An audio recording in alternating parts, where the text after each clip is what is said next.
May nakapagtanong po sa akin kung totoo ang Diyos, why do bad things happen to good people? Valid naman po yung tanong niya, pero I believe that we cannot base God's existence sa ating sitwasyon. Parang ganito po, totoo naman talaga na may mga guro sa eskwelahan, pero may mga estudyanteng bumabagsak pa rin. Totoo rin po na may doktor na nagsasabi sa akin kung ano yung mga bawal kong kainin, pero taas pa rin ang sugar ko. Ano pong ibig kong sabihin?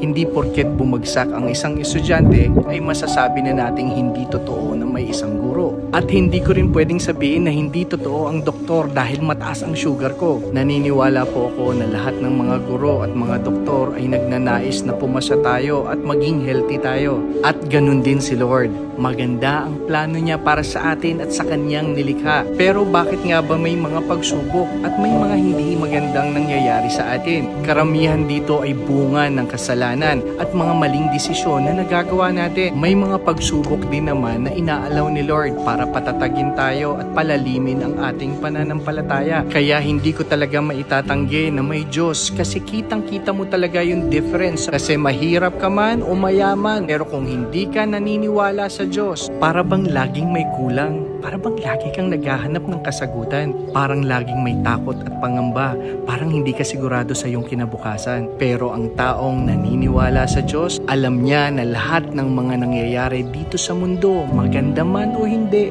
ay temporary lang. Kaya hindi siya mangangamba at mananatili siyang mapagpakumbaba dahil alam niya na ang tunay na buhay ay matatagpuan lamang sa Diyos. Kapatid, walang mawawala sa iyo kung maniniwala ka sa Diyos, pero maraming mawawala kung hindi ka maniniwala. At sa sandaling maunawaan mo ang pag-ibig ng Diyos kahit tayo ay makasalanan, ang maitatanong mo na lang ay, why do good things happen to bad people like me? Stay blessed and continue to be a blessing.